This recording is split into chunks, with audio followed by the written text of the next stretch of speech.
Faster than a speeding bullet. More powerful than a locomotive. Able to leap tall buildings at a single bound. Look, up in the sky. It's a bird. It's a plane. It's Superman. Kellogg's Pep. P-E-P, Pep. Kellogg's Pep, the Sunshine Cereal, presents The Adventures of Superman.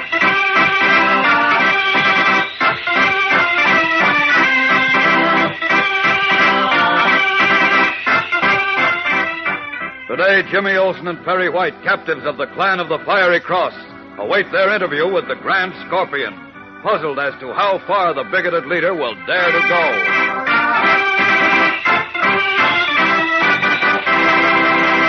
Hello there, gang. This is your pal Dan McCullough. You know, they say that the golden sun shining over the ancient pyramids of Egypt is really a sight to see. And, gang, if you want to see a pyramid of good eating, all golden and crisp and sunny, try the Pep Dish of the Week for breakfast tomorrow. It's a Pep Pyramid, and here's how it goes. In the bottom of your bowl, pile up your serving of Kellogg's Pep, the Sunshine Cereal, in the shape of a pyramid. Then, around the base, scatter some fruit, like juicy red raspberries. Add milk and sugar, and pitch in. Believe me, Kellogg's Pep makes this a dish that's mighty easy to take.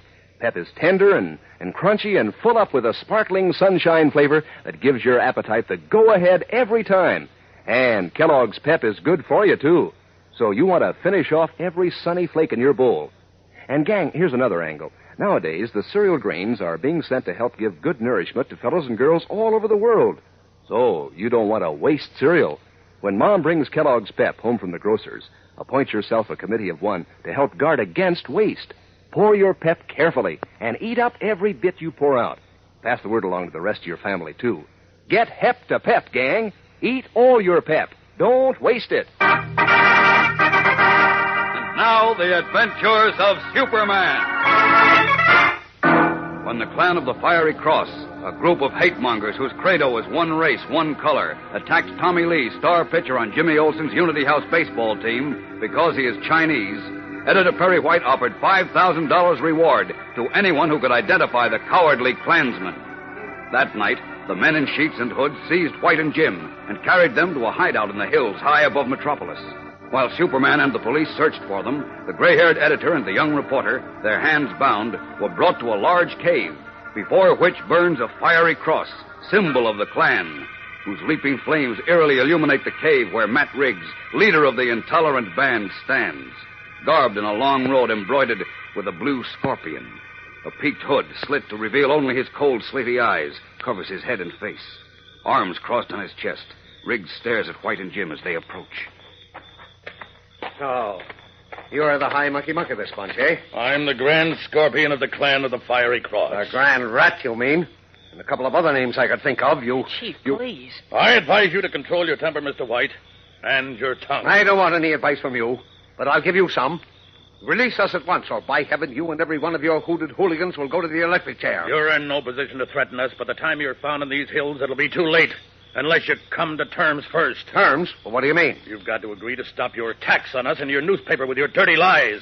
Stop standing up for those yellow foreigners. They're not foreigners. They're darn good Americans. A whole lot better than you are. Quiet, you young punk. The Lees are American citizens, entitled to the same privileges as any of us. They're not Americans. They're foreigners.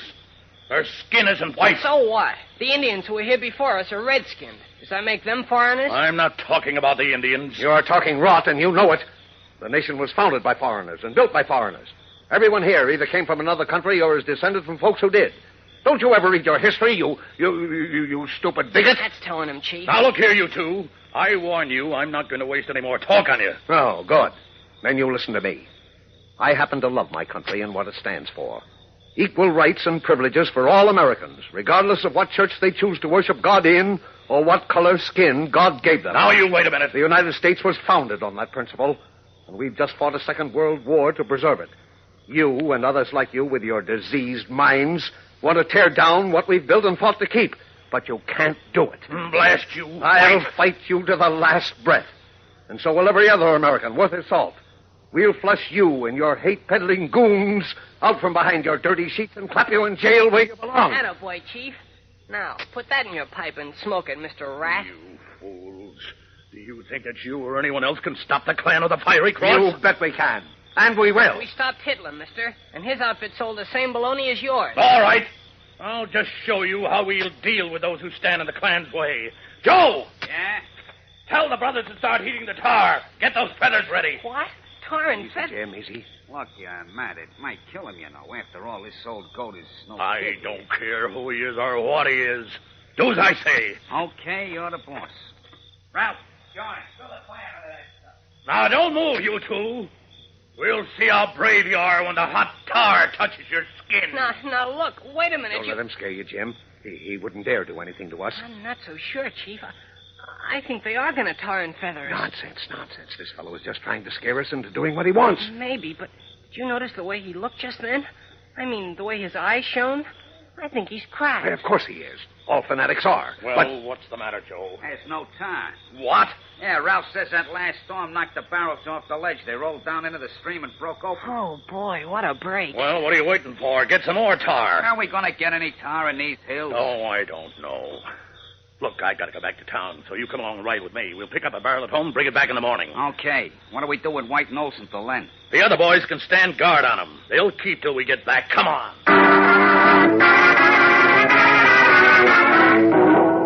Granted a few hours reprieve, Jimmy Olsen and Perry White are returned to the small cave across the glade, where robed and hooded clansmen stand guard. Meanwhile, unable to find a trace of his friends, Superman in his guise of Clark Kent has returned to the Daily Planet, where Lois Lane greets him anxiously.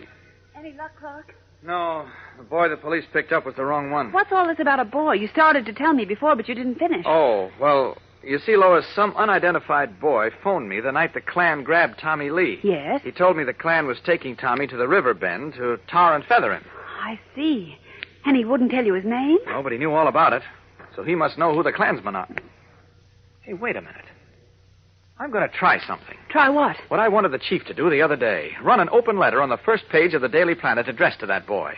A letter explaining that, well, that not only Tommy Lee and Jim Olsen, but every boy in America who parts his hair a way the Klan doesn't like, or who refuses to bow down to those bullies is in danger of his life. But, Clark... I believe that boy must have a sense of honor which prompted him to call me to help Tommy Lee. But why wouldn't he give you his name? Oh, well, probably because he was afraid of being found out by the Klan. Yes, he must have taken a great risk even to phone me. Well, now I'm going to appeal again to his sense of honor and fair play. Well, you go ahead if you like, but I don't think it'll work, Clark. If he was afraid before... I think it will work. Anyhow, it's our only chance. Look, Lois, you call Donovan, will you? Yes. Tell him what's up and ask him to call the pressmen and get them down here at once. Okay. We're going to put out a special early morning edition of the Planet. Unaware that the mysterious boy is Chuck Riggs, nephew of the Grand Scorpion of the Clan of the Fiery Cross, Clark Kent composes an open letter to him to be displayed on the first page of a special edition of the Daily Planet. We'll be back in a moment to find out what happens. So stand by for the tense climax of today's episode. You know, in order to be hep nowadays, you have to feel hep, wide awake and alive. And you can't feel that good if you don't eat right. So, gang, give a good hearty breakfast a chance to show you what it can do to help begin your day. Start it with a sunny breakfast of Kellogg's Pep. There's a treat that is a treat. So golden and crisp and toasty that you want to eat hearty. You see, Kellogg's Pep is called the Sunshine Cereal, and it's sure on the sunbeam when it comes to lively sunshine flavor. Not to mention the fact that these toasted whole wheat flakes are good for you, too. So, gang, get hep to Kellogg's Pep, and be sure you finish off every golden spoonful in your bowl. Don't waste it. You see, the cereal grains have been picked out to help give good nourishment to fellows and girls all over the world. So, this is no time to waste cereal. When Mom brings Kellogg's Pep home from the grocer's, make it your job to see that there's no waste at your house. Handle with care is the idea if you pour your own Pep. And always make sure to eat all your Pep. Don't waste it. Working at top speed, Clark Kent and Lois Lane publish an extra edition of the Daily Planet. Early the next morning, Chuck Riggs, the boy who indirectly caused the Klan of the Fiery Cross to attack young Tommy Lee, and then, tortured by his conscience, phoned Clark Kent, is at the breakfast table with his mother in the home they share with Chuck's Uncle Matt, secretly the leader of the vicious Klan. At his mother's request, Chuck bought a special edition of the Daily Planet from a shouting newsboy. Now, his eyes on his plate, he sits brooding while his mother picks up the paper. Eat your breakfast, Chuck. You'll be late for school. Now, let's see what this extra paper's about. I've had enough, Mom. Enough? Why, you hardly touched your eggs. What's the matter with you these last few days? I'm okay, Mom. Well, you don't act all right. Ever since you got dropped from the Unity House baseball team. Don't talk about that. What? I'm sorry, Mom. I didn't mean to blow up. Don't you speak to me like that again, young man. I said I was sorry. Sorry? You're getting to act more like your Uncle Matt every day. Temper tantrums and brooding spells. I've got to take it from your uncle. This is his house we live in, but I won't have it from you now. You understand? Yes, Well, mind you don't forget. Now, let's see what's in this paper. I never knew the Planet to put out a morning paper before.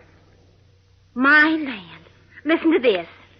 To the boy who phoned me the night Tommy Lee was captured by the clan of the Fiery Cross. You know by now that another boy, Jim Olsen, and a brave man who dared to defy the cowardly clan of the Fiery Cross are in danger of their lives. Mom, please, cut it out. I already read that. Well, isn't it awful? That terrible clan. Every one of them ought to be tarred and feathered instead of the decent folks they do it to. And this poor Jim Olsen. Say, Chuck, isn't he the one who was the manager of your ball team? Yes, And now his life's in danger. And some boy who could help him won't speak up. Chuck, did you ever hear of anything so terrible? Why, if I had a cowardly boy like that, I'd put him out of my house and never see him again, much as it'd break my heart. You would, Mom? Of course I would. Think of a boy who won't speak up to save another boy, and a fine man, and who doesn't think enough of his own country to want to protect it from ruffians like the clan of the Fiery Cross. Why, that clan's no better than those Nazis in Germany. But Mom, if that boy did what Mr. Kent wants him to, and the clan people found it out, they'd do something awful to him. Maybe even tar and feather him. No, they wouldn't. Mr. Kent says he and the police would protect him. But the clan men might be watching Mr. Kent every minute. Nobody knows who they are. Why, gosh, your own husband could be a member of the clan and you wouldn't know it. Or your uncle. My husband wouldn't be a hater in a sheet and hood if he was alive. He'd be out looking for him to wipe him out. That's what your father'd be doing. Yeah, Oh, golly, I don't know what to do. You don't know what to do about what? Huh? Oh, nothing, Mom. I was thinking about something else. But I really don't know what to do. Caught between his conscience and his dread fear of the clan of the Fiery Cross, Chuck Riggs hesitates, unable to decide what to do. Whether to go to Clark Kent and reveal the identity of his uncle, or to remain silent. And while Chuck hesitates, Jimmy Olsen and Perry White, far away in the desolate hills, lose hope as no sign of rescue appears, and their ordeal at the hands of the men of hate and bigotry draws nearer. What will happen? Will Chuck Riggs contact Clark Kent, or won't he? Tomorrow tells the story, so don't fail to listen. Tune in, same time, same station. And remember, for breakfast, it's Kellogg's Pep. For excitement, the adventures of Superman. Superman is a copyrighted feature appearing in Superman DC comic magazines and is brought to you Monday through Friday at the same time by Kellogg's Pep, the Sunshine Cereal.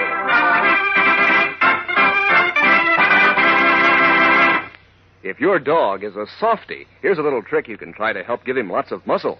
Mix Kellogg's Grow Pup dog food in with his scraps of meat and fat.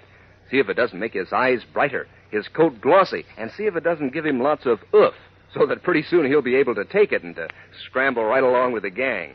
Lots of champs feed on Grow Pup, you know.